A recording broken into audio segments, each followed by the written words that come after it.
Muy buenos días, amados hermanos y hermanas. Siempre está con ustedes el hermano Alexander Castellanos, desde la Iglesia de Cristo en Ciudad Merliot, República de El Salvador. Nuevamente estamos adorando al Señor en este primer día de la semana.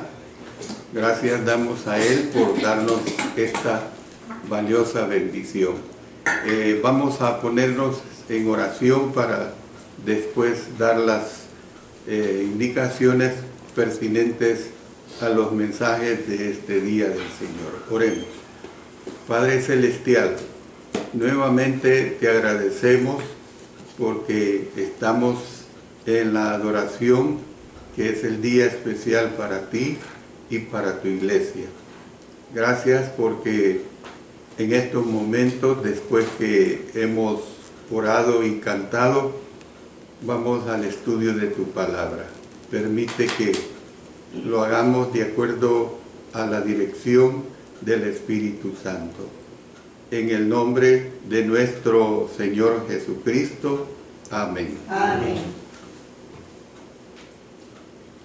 Como ya es sabido por ustedes, estamos estudiando los días del Señor, el libro de Génesis. Ahora vamos a entrar a ver el capítulo 46. Y en este capítulo 46 habla de la migración de la familia de Jacob a Egipto. Es muy interesante todo lo que vamos a ver acá. Cuando hablo de esta migración, tenemos que entender varios aspectos.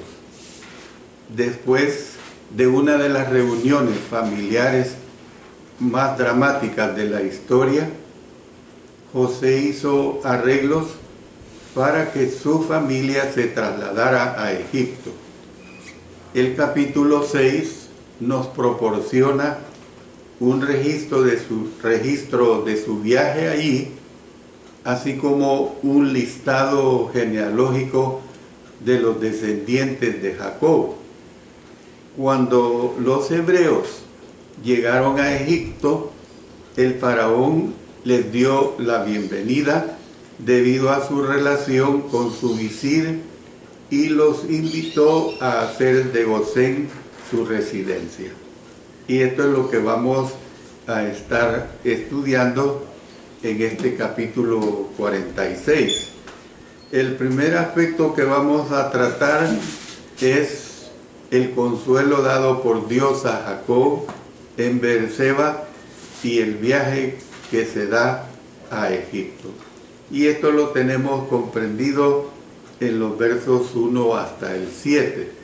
Dice la Sagrada Escritura: salió Israel con todo lo que tenía y vino a Beerseba y ofreció sacrificios al Dios de su padre Isaac. Y habló Dios a Israel en visiones de noche y dijo: Jacob, Jacob. Y él respondió: heme aquí. Y dijo: yo soy Dios, el Dios de tu padre. No temas de descender a Egipto, porque allí yo haré de ti una gran nación. Yo descenderé contigo a Egipto y yo también te haré volver, y la mano de José cerrará tus ojos. Se levantó Jacob de Beerseba y tomaron los hijos de Israel a su padre Jacob y a sus niños. Noten esto: primera, segunda generación, y a sus mujeres en los carros que habían enviado para llevarlos. Y tomaron sus ganados y sus bienes que habían adquirido en la tierra de Canaán, y vinieron a Egipto, Jacob y toda su descendencia consigo, y sus hijos y los hijos de sus hijos, sus hijas y las hijas de sus hijos, tercera generación, y a toda su descendencia trajo consigo a Egipto. Bueno, en el versículo 1, al parecer, Israel, o sea Jacob, había seguido viviendo en Hebrón, la casa de Abraham e Isaac. Y esto lo vimos cuando estudiamos el capítulo 35, versículo 27, donde dice: después vino a Jacob y a Isaac su padre a Manre, a la ciudad de Arba, que es Hebrón, donde habitaron Abraham e Isaac. Y luego también en el capítulo 37, versículo 14, dice: e Israel le dijo: ve ahora, mira cómo están tus hermanos y cómo están las ovejas, y tráeme la respuesta. Y lo envió del valle de Hebrón y llegó a Siquem. Entonces vemos que a petición de José y Faraón, dice que salió con todo lo que tenía. O sea, yo entiendo que Jacob sale para Egipto con toda su familia y con todas sus posesiones, y viajó unos 42 kilómetros realizando una parada en Beerseba.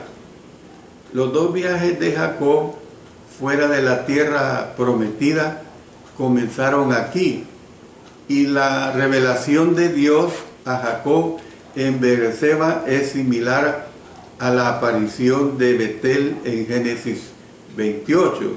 Ustedes recuerden cuando estudiamos Génesis 28 hasta el 15, donde nos dice que salió pues Jacob de Beerseba y fue a Harán.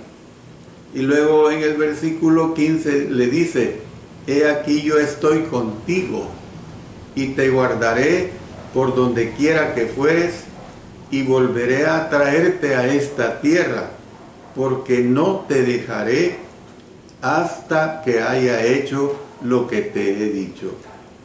Era aproximadamente la frontera sur de la antigua Canaán, y esto se ve más adelante en el libro de segundo de Samuel, en el capítulo 24, versículo 2. Y dijo el rey a Joab, general del ejército que estaba con él: recorre ahora todas las tribus de Israel. Noten aquí, desde Dan hasta Beerseba. O sea, aquí cuando ustedes oyen la palabra Dan, es porque aquí ya se han distribuido las tierras entre las 12 tribus de Israel. Nada más lo doy como un avance, pero esto todavía evidentemente que no se ha dado. Y haz un censo del pueblo para que yo sepa el número de la gente. Era como Dios era cuidadoso de dar el censo, pues de que había que tener el censo. Y era pues el principal asentamiento de Isaac. Y esto se ve, lo estudiamos también en el capítulo 26, desde los versículos 23 hasta el 33. Fíjense bien lo que dice el versículo 33: y lo llamó Seba por esta causa del nombre de aquella ciudad, es Beerseba hasta este día. Luego en Génesis 28:10, salió pues Jacob de Beerseba y fue a Harán. Entonces, ¿qué es lo que vemos aquí? Que más allá de ese punto, el cultivo era difícil debido a la falta de agua. Viajar a través de la región desértica desde allí al valle del Nilo en Egipto sería una jornada difícil para un hombre de la edad de Jacob, así como para las esposas e hijos de sus hijos. Creo que Jacob ya para este tiempo rondaba los 130 años, y porque él, creo, si no me equivoco, muere a la edad de 147 años, o sea que logró estar con José 17 años más. Antes de embarcarse en este viaje, Jacob ofreció sacrificios al Dios de su padre Isaac. Y la palabra usada aquí para sacrificio es la palabra sebach, en el idioma hebreo, por supuesto, con Z al principio, CH al final, sebach, que aparece en otro lugar en Génesis, únicamente en Génesis 31, 54. Dice, entonces Jacob inmoló víctimas en el monte, o sea, el equivalente a sacrificio, ¿ve? Y llamó a sus hermanos a comer pan, y comieron pan y durmieron aquella noche en el monte. En ese contexto sugiere un altar en el que se cocinaba y se comía carne como una comida de pacto delante de Dios. Más adelante, sebach, o sea, la palabra sacrificio, fue un término general que se utilizaba para referirse a ofrendas de paz que eran ofrecidas en el marco de votos o acciones de gracias al Señor. Por ejemplo, veamos Levítico 3:1. Si su ofrenda fuere sacrificio de paz, si hubiere de ofrecerla de ganado vacuno, sea macho o hembra, sin defecto la ofrecerá delante de Jehová. Luego tenemos en Levítico 17:5, a fin de que traigan los hijos de Israel sus sacrificios, los que sacrifican en medio del campo, para que los traigan a Jehová a la puerta del tabernáculo de reunión al sacerdote. Y noten otra vez, y sacrifiquen ellos sacrificios de paz a Jehová. O sea, sebach, pues esa palabra sacrificio. Entonces, ¿qué es lo que vemos? Que al ofrecer un sacrificio aquí, presumiblemente en el altar que su padre había construido, Jacob pues estaba demostrando que adoraba al mismo Dios que adoró Isaac. Más específicamente, buscó la confirmación de que el Dios de Abraham e Isaac estaría con él y con su familia cuando salieran de la tierra prometida para ir a Egipto y multiplicarse allí durante 400 años como el Señor había prometido. Ustedes recuerden lo que estudiamos en Génesis 15 cuando se dio la promesa del versículo 13 al 16, donde dice: entonces Jehová dijo a Abraham, ten por cierto que tu descendencia morará en tierra ajena y será esclava allí y será oprimida 400 años. Yo le pongo especial cuidado a la palabra ajena. ¿Por qué? Porque una vez uno salga de su tierra natal, de su país natal, las situaciones cambian. Y como que el Señor aquí pues, cuando le estaba dando la promesa a Abraham, le estaba preparando que entendiera que iba a ir a una tierra ajena. Claro, no fue él, sino que su descendencia, pero la promesa fue alcanzada para Isaac, para Jacob, en esta migración que se da a la nación egipcia.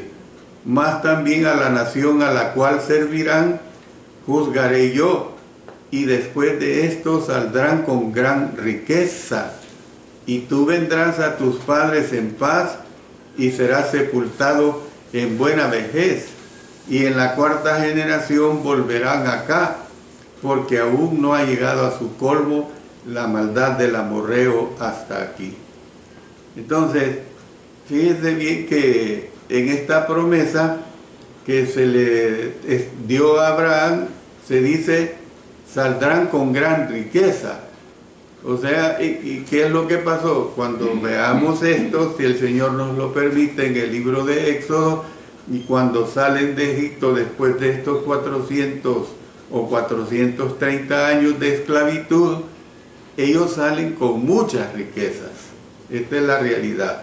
Bueno, fíjense bien que todo esto que he dicho concierne al versículo 1, pero en el versículo 2 se habla que después de estos sacrificios habló Dios a Israel en visiones de noches. Bueno, fíjense que aquí en el libro de Génesis, para otras visiones o sueños hay una diversidad de visiones, y es que era una de las maneras como Dios se comunicaba, como Dios revelaba. Por ejemplo, en Génesis se ve en capítulo 15, capítulo 20, 26, 28, 31, 37, 40 y 41, habla de estas visiones. Entonces, llamando pues a Jacob, el patriarca respondió: heme aquí. Si ustedes recuerdan también en Génesis 31:11, y me dijo el ángel de Dios en sueños: Jacob, y yo dije: heme aquí. Aparece pues un intercambio similar, sin la repetición del nombre. En Génesis 22:11 se ve esta situación cuando se le dice a Abraham: Abraham, Abraham. Y él respondió: heme aquí. El llamado a Abraham contó con la misma repetición de su nombre de parte del ángel del Señor, así como la misma respuesta: heme aquí. El patrón pues se repitió más adelante en el llamado a Moisés, que se va a ver cuando estudiemos el capítulo 3 de Éxodo. Bueno, pasando al versículo 3, dice que Dios se identificó a Jacob en términos reconfortantes, diciendo: yo soy Dios, el Dios de tu padre, no temas de descender a Egipto. Entonces el Señor habló palabras similares de consuelo al padre de Jacob, Isaac, la noche que llegó a Beerseba, diciéndole así, de esta manera. Las palabras pues se dieron después de que Isaac y sus pastores habían soportado muchos conflictos con los filisteos durante su estadía en el territorio de ellos. Acuérdense del episodio que vimos en Génesis 26 sobre la abertura de los pozos. Dice en el versículo 15: y todos los pozos que habían abierto los criados de Abraham su padre en sus días, los filisteos los habían cegado y llenados de tierra. O sea, hay que entender esta situación como una manera de causar serios problemas, porque un pozo, ¿qué es lo que da? Agua.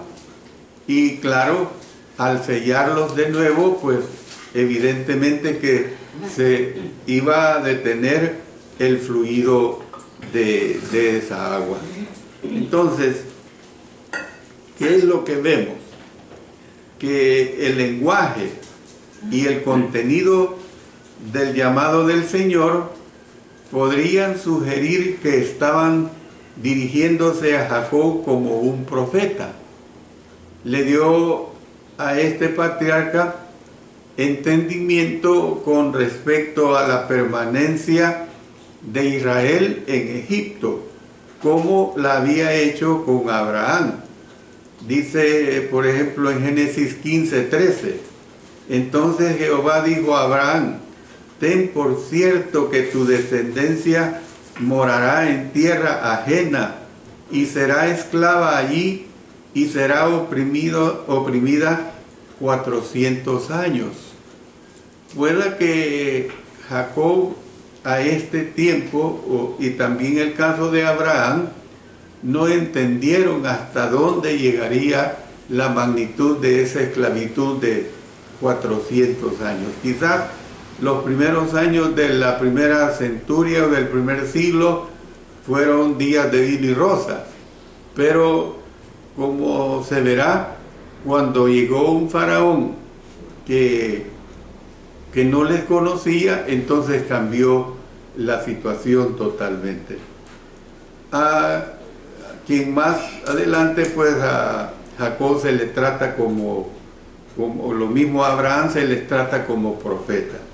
Esto era importante porque Abraham había tenido temor de ir a Egipto. Recuérdense cuando estudiamos Génesis capítulo 12 de los versos 10 en adelante. Hubo entonces hambre, la primera hambruna que ya la hemos mencionado en la tierra, y descendió Abraham a Egipto para morar allá porque era grande el hambre de la tierra. Entonces, y el verso 13 dice, y ahora pues di que eres mi hermana, cuando le dice a Sara, para que me vaya bien por causa tuya y viva mi alma por causa de ti. Y esto se dio porque Sara era una mujer completamente hermosa.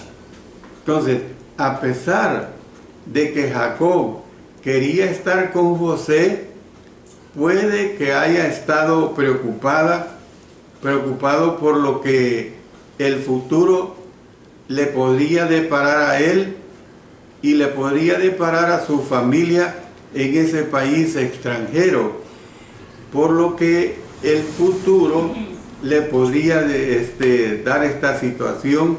Dios pues disipó todos esos temores respecto a hacer el viaje o residir en Gosén. Entonces, además, el Señor dijo, yo haré de ti una gran nación, por supuesto en Egipto. Y fíjense que esta promesa viene desde Abraham, se la pasa a Isaac y ahora llega a Jacob. La promesa es consistente con lo que había dicho Abraham, cuando le dice en Génesis 17, versículo 6, y te multiplicaré en gran manera, y haré naciones de ti, y reyes saldrán de ti. Realmente Dios también le había declarado a Jacob en Betel que una nación y conjunto de naciones procederían de él. Entonces, ¿qué es lo que vemos? De hecho, los descendientes de Jacob, o sea Israel, se multiplicaron en Egipto. Si vamos a consultar el capítulo 1 del libro de Éxodo, mire los versos 7 y 20. Y los hijos de Israel fructificaron y se multiplicaron y fueron aumentados y fortalecidos en extremo, y se llenó de ellos la tierra. Y Dios hizo bien a las parteras, y el pueblo se multiplicó y se fortaleció en gran manera. Si usted recuerde que Esteban y el apóstol Pablo, cuando Esteban da su gran discurso, que como consecuencia lo apedrean, él hace ver el crecimiento de la nación de Israel, lo mismo el apóstol Pablo, y esto está documentado en el libro de los Hechos, en el caso de Esteban en el capítulo 7, en el caso de Pablo en el capítulo 13. Más de 600,000 hombres, sin contar mujeres y niños, partieron de allí en el momento del Éxodo. Dice Éxodo 12:37, partieron los hijos de Israel de Ramesés a Sucot, como 600,000 hombres de a pie, sin contar los niños. Luego vamos a Éxodo 38:26, medio ciclo por cabeza según el ciclo del santuario, a todos los que pasaron por el censo de edad de 20 años arriba, que fueron 603.550. Entonces, fíjense bien, de edad de 20 años arriba. O sea, ¿qué pasa con los que tenían edad de 19 años para abajo? Pueda que la cantidad era duplicada a estos 600.000. Egipto, pues, en esencia, fue la matriz que usó Dios para formar a su nación. Esa es la realidad. Fue, como quien dice, el centro para que se formara esa nación de esos 70 o 75 personas que entraron con Jacob. Bueno, el versículo 4 nos hace ver que en una breve declaración el Señor le aseguró al patriarca: yo descenderé contigo a Egipto. O sea, ¿qué es lo que vemos acá? Que se le está dando fortaleza a Jacob. ¿De parte de quién? De parte de Dios. Que él le acompañaría, pues. Es decir, Dios de esta forma le anima. Más adelante, Dios le hizo el mismo tipo de promesa a Moisés, por ejemplo, en Éxodo 3:12. Y él respondió: ve, porque yo estaré contigo. Y esto es cuando ya está formada la nación judía, después de esos 4 siglos de esclavitud. Y esto te será por señal de que yo te he enviado. Cuando hayas sacado de Egipto al pueblo, serviréis a Dios sobre este monte.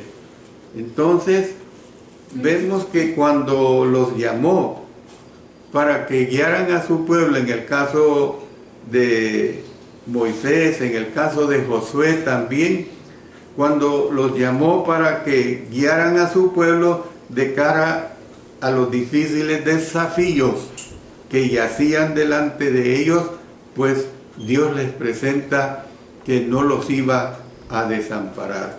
Claro que tenemos que entender que la situación que se presenta acá es una situación en la cual nosotros tenemos que entender que lo tuvieron que aprender a través del correr de esos siglos. Dios concluyó su promesa a Jacob diciendo: y yo también te haré volver, y la mano de José cerrará tus ojos. Esta declaración final a Jacob es conmovedora. ¿Por qué digo que es conmovedora? Cuando terminó la peregrinación terrenal de Jacob, el hijo precioso que él pensaba que lo había perdido para siempre, estaría con él. Esto lo vemos claramente, y esto lo vamos a estudiar desde el capítulo 49, en los versículos 33 hasta el versículo 1 del capítulo 50. Entonces, vemos que la descripción aquí refleja la costumbre, pues, de que el hijo mayor o pariente más cercano cerrará suavemente los ojos del difunto. José, que había sido el hijo favorito de Jacob, llenaría este papel para su padre. Podemos decir que este era un privilegio, y José tuvo el privilegio de cerrar los ojos de su padre. Una situación muy, muy especial. Por eso le dice: y yo también te haré volver. Es una reminiscencia de la promesa anterior de Dios a Jacob cuando él salió de Canaán a Aram para escapar de la ira de Esaú. Ustedes recuerden este episodio también. El Señor le dijo, por ejemplo, en Génesis 28:15, he aquí, yo estoy contigo y te guardaré por donde quiera que fueres, y volveré a traerte a esta tierra, porque no te dejaré hasta que haya hecho lo que te he dicho. En este contexto, las palabras se refieren al regreso de Jacob desde Egipto. El patriarca no sería sepultado en una tumba solitaria extranjera. Su cuerpo sería llevado de regreso a Canaán para descansar en la sepultura de la familia, o sea, lo que nosotros conocemos como la cueva de Macpela, ¿ves? Y ustedes tienen que entender que, por ejemplo, vamos a adelantarnos a leer el versículo 14 del capítulo 50. Y volvió José a Egipto, él y sus hermanos, y todos los que subieron con él a sepultar a su padre después que lo hubo sepultado. O sea, la promesa de Dios también apunta a la salida de los israelitas de Egipto y a su asentamiento en la tierra prometida. Se da pues esta situación muy similar. Bueno, yo voy a parar acá, he llegado hasta el versículo 5, hasta el versículo 4, perdón. Y luego continúo en la hora del sermón con este versículo 5 hasta el 7.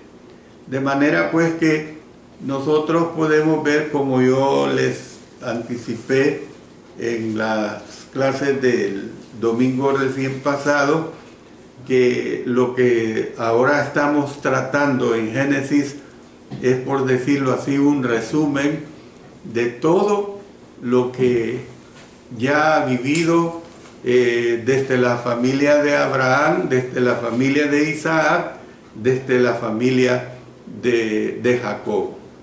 Claro que no hemos entrado a la parte cuando Jacob es recibido por José. Esto vendrá después. Mientras tanto, pues vamos a siempre a dirigirnos al Señor en oración y luego pasamos a sus preguntas y comentarios. Padre Celestial, te damos nuestros agradecimientos porque una vez más tú nos permites el estudiar tu palabra y sacar mucha ventaja, mucho beneficio que ella nos proporciona en cada una de nuestras vidas para nuestro crecimiento espiritual.